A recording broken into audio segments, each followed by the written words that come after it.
Bonjour et bienvenue dans Sa parole en action, un podcast proposé par Un truc à dire.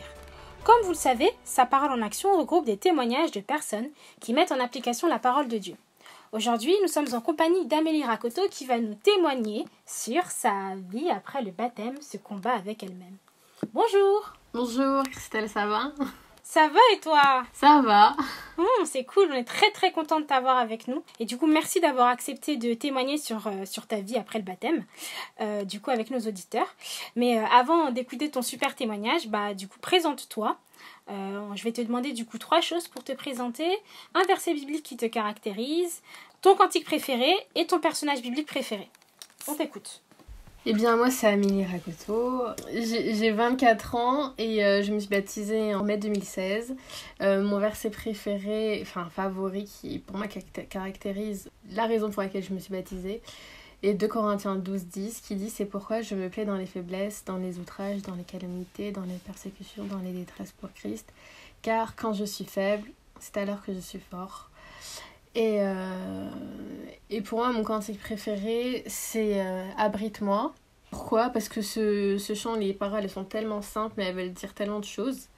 Je ne saurais même pas exprimer. Donc c'est le cantique qui dit « Même si les océans se déchaînent, je les traverserai avec toi. Père, tu domines les tempêtes. Je suis tranquille car tu es là. » On va dire que ce cantique, je le connaissais déjà, mais un jour, à un moment où j'avais un peu mal dans ma vie, je suis allée à l'église, je l'ai écouté, et j'avais l'impression de le redécouvrir. Et ce chant, ce jour-là, il m'a vraiment parlé. Et du coup, depuis, c'est mon cantique préféré. Voilà, je trouve qu'il console beaucoup. Et mon personnage biblique préféré, j'en avais pas vraiment en fait. Et en fait récemment j'ai écouté sur YouTube le culte MLK, et il parlait de Joseph. Et ça m'a grave parlé. Enfin, c'est d'habitude quand j'entends la vie des personnages qu'ils ont fait et tout, je me dis waouh, Dieu est grand, Dieu agit à travers des hommes, Dieu est c'est admirable qu'ils aient confiance autant en Dieu, mais j'ai jamais réussi à m'identifier à vraiment un personnage. Et là j'ai réécouté la vie de Joseph et l'analyse de sa démarche, de sa vie avec Dieu, et je me suis trop retrouvée, et j'admire du coup sa capacité de pardon et de confiance en Dieu, même si les océans se sont déchaînés à fond sur lui. À maintes et maintes reprises même. C'est clair. Non mais de fou, c'est clair. Ouais, Joseph, c'est une histoire incroyable, un personnage fort intéressant à découvrir dans la Bible, en Genèse. Et franchement, j'avoue, moi je sais que Joseph, c'est un personnage que j'aime beaucoup aussi. Comme tu l'as dit, sa capacité de pardon et de confiance en Dieu sont incroyables. Et du coup, ouais, je vous encourage vraiment à aller lire son histoire. Abrite-moi, très sympa. Ouais.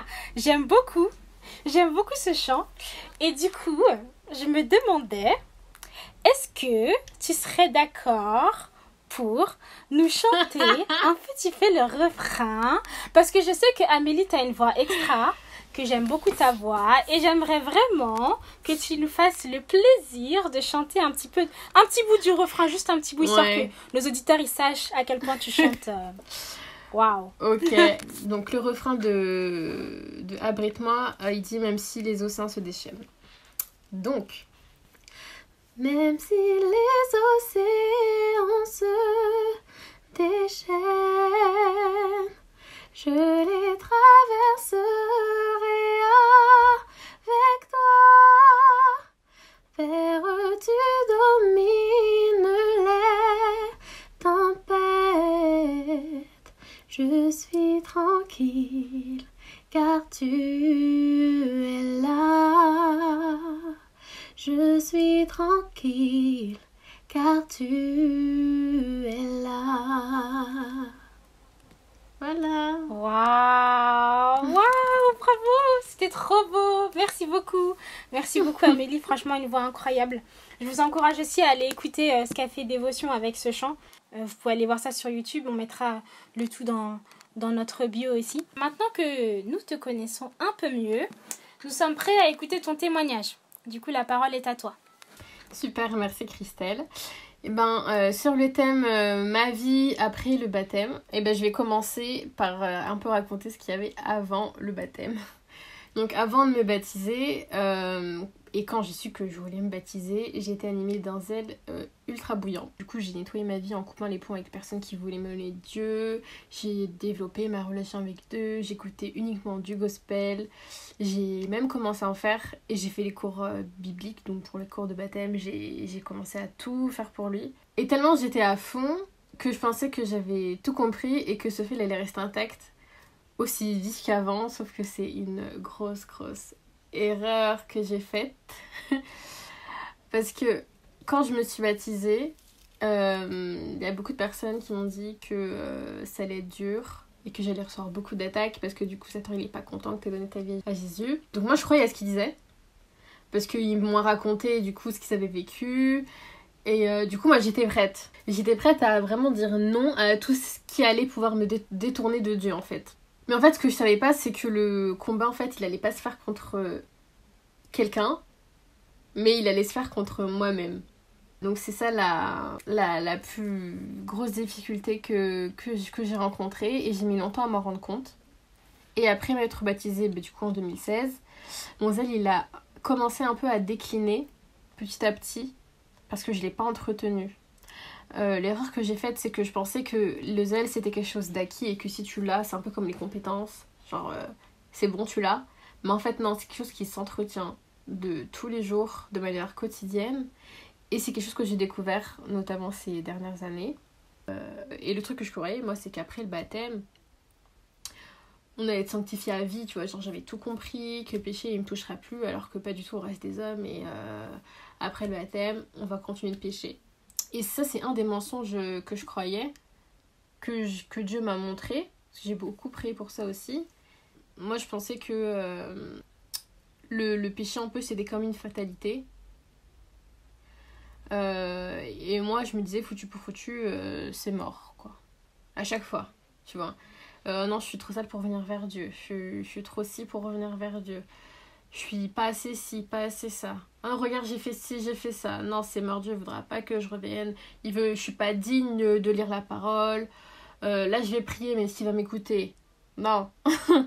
Alors que c'est vraiment un très gros mensonge que Satan il veut nous faire croire parce qu'il veut qu'on pense qu'on doit être parfait avant d'avoir le droit de s'approcher de Dieu, même après ou avant le baptême, en tant que personne qui veut connaître Dieu en fait. Satan il veut nous faire croire qu'on doit être parfait et ensuite gagner le droit de pouvoir être aux côtés de Dieu, alors que c'est totalement l'inverse.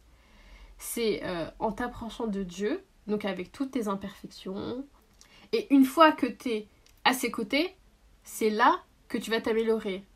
Et ça, c'est quelque chose que j'avais déjà compris, mais quand tu le vis pas, tu peux pas comprendre. Genre, j'avais compris intellectuellement, mais je n'avais pas compris dans l'expérience, intérieurement. Du coup, moi, Dieu, ces dernières années, du coup, depuis que je me suis baptisée, il a voulu que je me libère de plusieurs choses.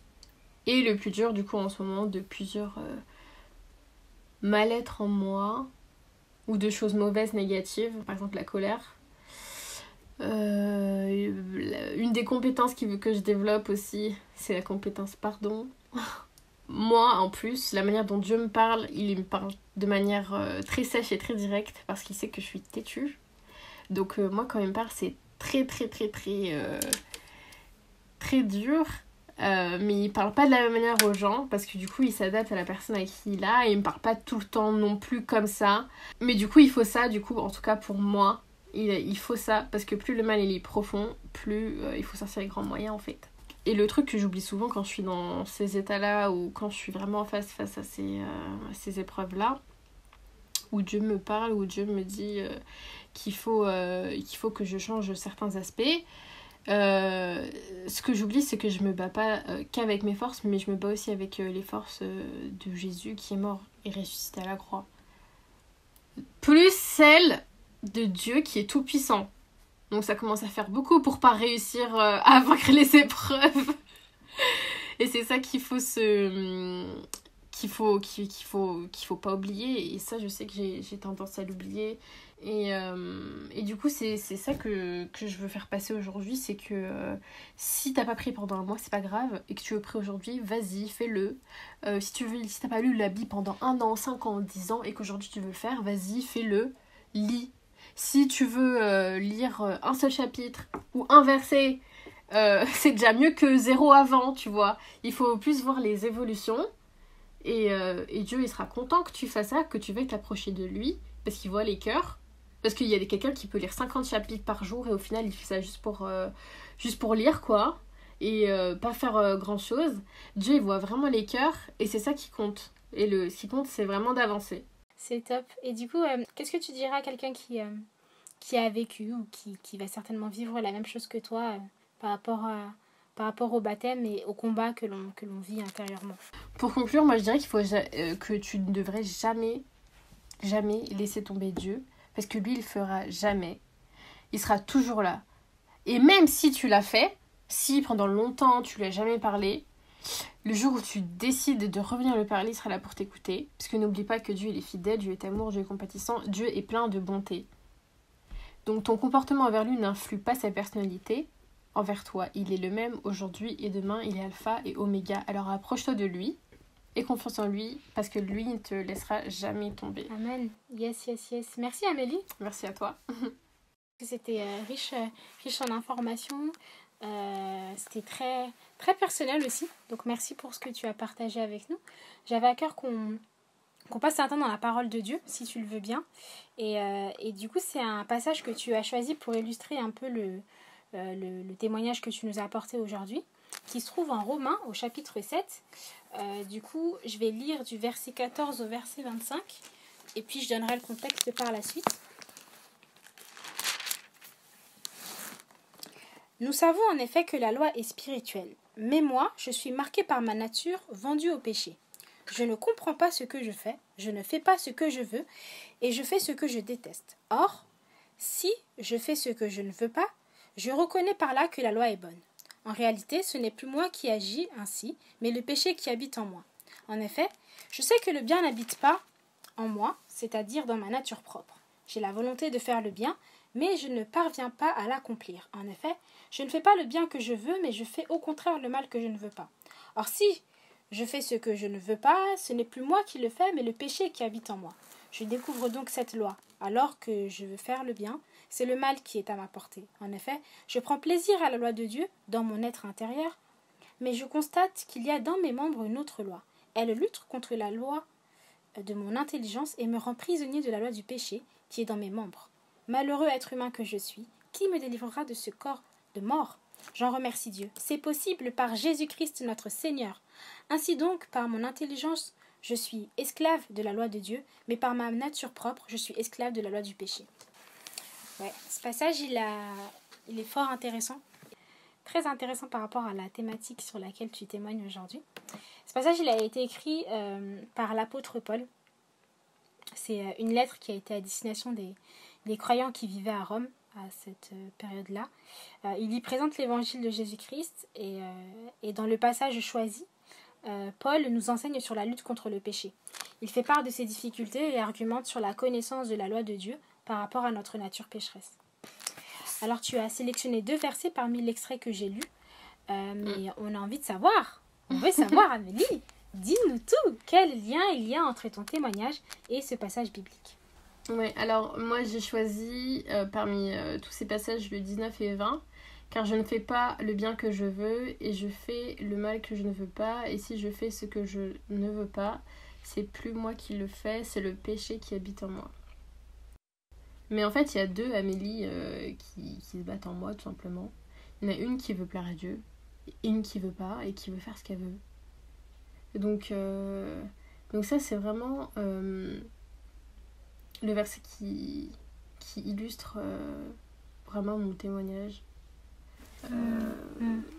que j'ai pu dire tout à l'heure. Je trouve hyper intéressante le passage dans ce que j'ai lu. Ce que j'aime aussi, c'est que Paul il est arrivé à la même conclusion que toi. Il y a 2 Paul qui se battent en lui. Et il y a le verset de fin qui dit, au verset 24, il dit « Malheureux être humain que je suis, qui me délivrera de ce corps de mort. J'en remercie Dieu, c'est possible par Jésus-Christ notre Seigneur. » Il fait clairement appel à Jésus-Christ à ce moment-là et clairement je pense que c'est la belle conclusion en fait. Concrètement, c'est possible en fait. Sinon, ce qui est génial, c'est que Paul nous donne la solution et il nous dit que la solution, c'est Jésus-Christ. Si je puis dire le mot de la fin, s'accrocher à Jésus-Christ, c'est la base. Ça y est, le podcast il touche à sa fin. Hein. Franchement, c'était archi cool de t'avoir avec nous dans ce nouvel épisode de Sa parole en action. On est très content de t'avoir eu. J'espère que ça t'a plu, que tu as été contente d'être avec nous. Et puis, moi, j'encourage aussi nos auditeurs à aller voir ta page Passion Fruit. C'est ça, hein? Officiel Passion Fruit.